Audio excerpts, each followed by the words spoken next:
The trap I'm going to show you now is something which you can use in several positions and openings. It's called the fishing pole trap.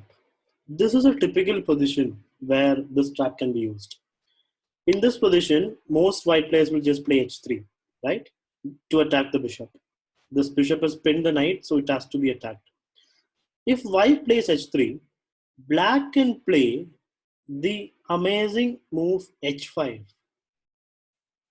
which is basically a sacrifice. If the white player does not know this trap, he is going to fall for it.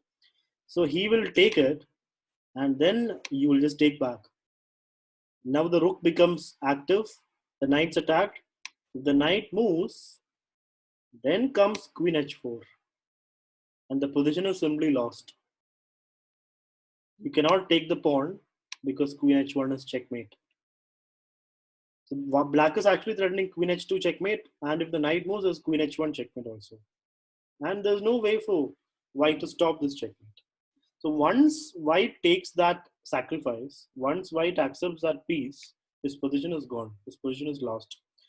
You have to know one particular point here. If white plays f3, trying to make space for the king, like you play queen takes and king wants to go to f2, then you can simply play g3, just closing the door on this king. Now he cannot move anywhere. You can move the rook, but then you will just take, king moves, and the position is simply lost.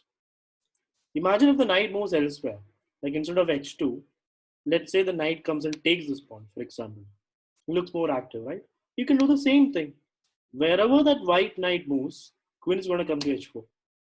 And there is simply no way to stop this threat. Again, if f3 is played, you can simply play g3. And king has nowhere to run. Rook moves, we'll simply play queen h1 checkmate. So white has no defense. So let me show you this trap one more time. The name for this trap is fishing pole trap. The idea is basically this. When you play pawn h5, this is your pole and this is the bait. Once the fish catches the bait, then there's no escape. You're just going to catch him and he's going to get checkmated. After knight moves, you just play queen h4 and checkmate is unstoppable. This this pattern is possible in many openings. It's not just this opening.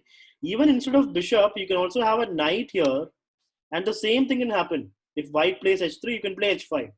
Because for this trap to happen successfully, you just need queen and the rook to be opened. This is the only composition for this trap. So basically, if you put any piece on g4, and if the other side plays h3, and you haven't castled it, then you can push h5 and do this trap. If opponent takes it, then he's done. So in this position after h5, white player should not take it.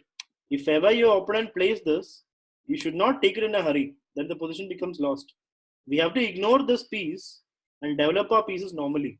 Like play c3 and play d4 or play knight c3. And at the opportune moment, you can take that piece. But right now, we cannot take it. Then we fall into the trap. So this trap can be used by white or for black in several positions. The only ingredient is your rook should be there. Like you should not have castled. If you have castled, then there's no h5. You just take your piece. Since your rook is still here, we can play h5. And then you need the queen to come into the game. And that's how you can trap your opponent into checkmate or into giving a lot of material using this